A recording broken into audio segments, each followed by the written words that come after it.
I'm a bit of a contrarian myself. I think if you're involved in this space or involved in politics, you know, deeply, then you're probably a bit of a contrarian.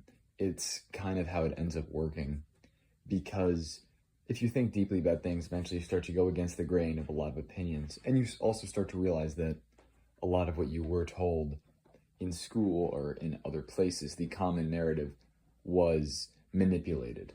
You were lied to, essentially. But there's a couple issues because I think the tendency of most people is to kind of think in extremes, of course. So they find a couple flaws with what they were taught in school and then they throw the whole thing out. But that is kind of ridiculous because, like, for example, if you think that the world is flat, you might think that not because of any evidence. Maybe you do have some evidence, but most of it would be that, well, they lied about everything else. That line of reasoning. But that line of reasoning is very poor because that other person could be saying a truth, could be saying a falsehood. It doesn't really matter. Like, they have lied to you in the past, but it doesn't mean every single thing that they're going to say is a lie. And I think when we pretend that it is, or when we feel that it is, we start to get some very bad political notions. Now, I know most people don't really self-identify as contrarian, but it is an instinct that is in a lot of people, and they can't really check it very well. That's why I think it's okay to say, I don't know, a lot of times.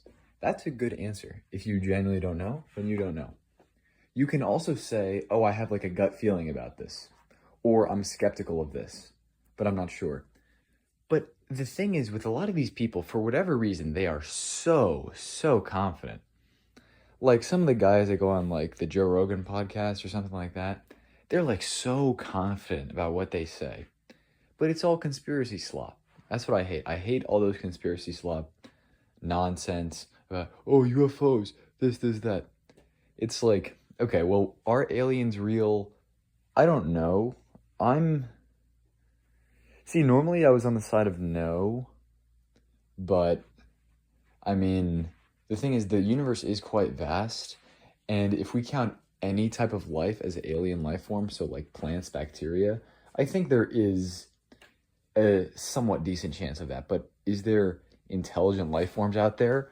I give it a low chance, low likelihood. But what is the likelihood that, oh, it's some secret information that this schizo guy on the podcast has? It's absolutely zero.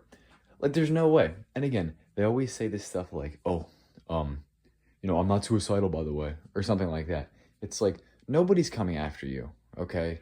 You're not revealing any secret information. If you were revealing any secret information, if it was truly secret, you would be gone.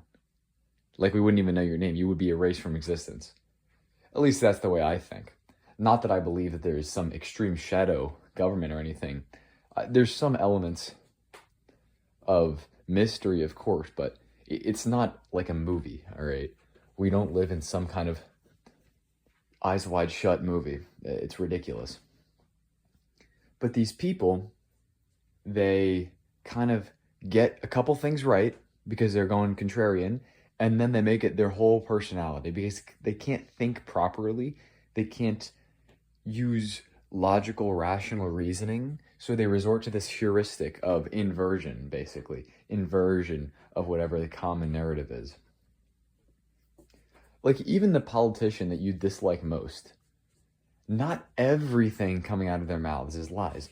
Of course, some things are lies, some things are a different perspective, framing, but not everything is a lie. We can't resort to that.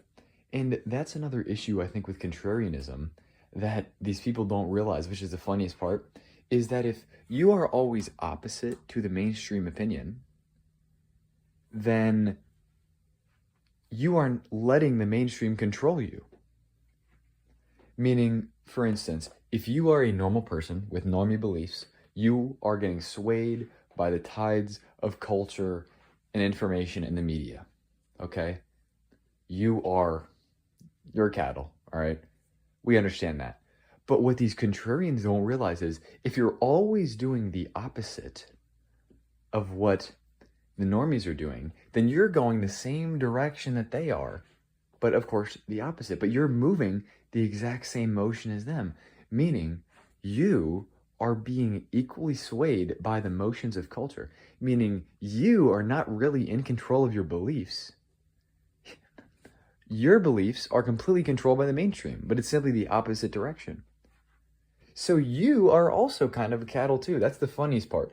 That's the kind of why they allow this contrarianism, I think, why they kind of promote it in a way subtly, because it gives people this illusion that they're in power, that they are different, that they really understand things without really understanding them.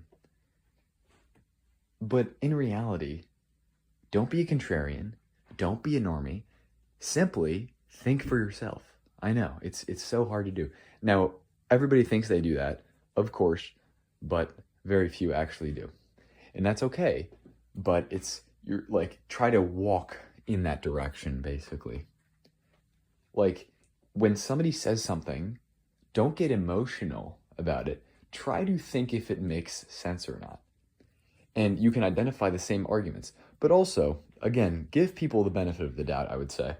So something that I struggle with is I kind of group people's arguments together.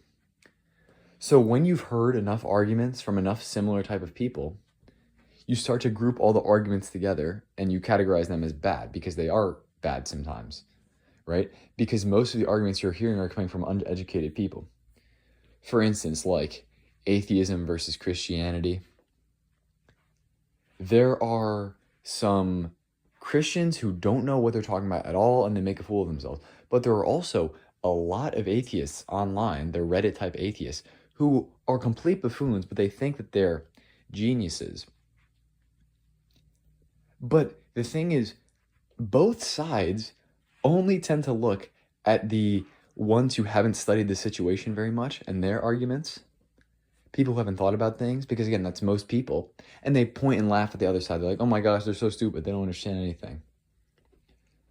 But it's important to try to deal with the higher levels of the arguments sometimes. So for example, even like economics, right? You have like Marxists, but most of these leftist socialists don't actually understand Marx at all, right? They simply want basically for free stuff. So of course you look at their arguments and they're terrible. They're like, oh, we're rent control, everything like that. It's like, okay, obviously economically illiterate, terrible arguments. But then you can start to look into Marx and those very high level arguments and you might change your mind. You might not, but you at least won't view them, like you won't look down on them. They're not so below you. They're not such inferior arguments. But that's not even an advocation for Marx. It's simply that, you kind of realize that there are different levels to the argument. The same thing with Christianity. It's like you have the preacher on the corner of the street, right? Maybe you confront him and he won't know a thing, but go to like an actual theologist or somebody who's studied apologetics for years, and they will be very intelligent. It doesn't mean you can't stump them with a question or two, but they can also stump the atheist with a question or two.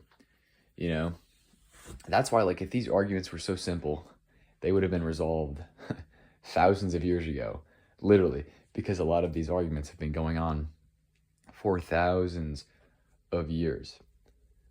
So yeah, I like to try to not categorize and like lump all people together, because that's where I think a significant portion of the problems come from in society in general, like in politics, in understanding each other. Because if you guys are talking past each other, which is what that is, you'll never get anywhere. That being said, though, that doesn't mean that everybody's perfectly rational. In fact, I think most people are irrational, and most people can't really be convinced of certain things. You can move them along, but it's really hard to push people all the way. However, I do think that, like, given enough time, for some people, it's obviously possible. And maybe even for a good number of people. But again, you need a lot of time. Like, you can't go right away into talking to someone about your crazy radical beliefs. Because again, they're probably a normie. So they're gonna be like, whoa, whoa, and instantly they start getting fearful. So if you notice that, that kind of happens a lot when somebody in your friend group or something, if you're in a public space, starts saying some of their crazy ideas, people start getting scared.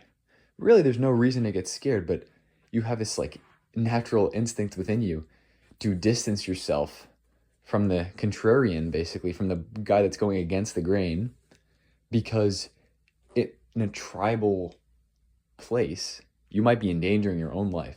You know, if the tribe kicks you out and bans you, then you're not going to be doing well. That's why these movements only start to like kick on when there's enough people. Then they start rolling down the hill, they start gaining some steam. But before then, they really can't, because normies have a genuine fear response that kicks in and they can't think logically. So when you're in a state of intense emotion, you cannot think logically.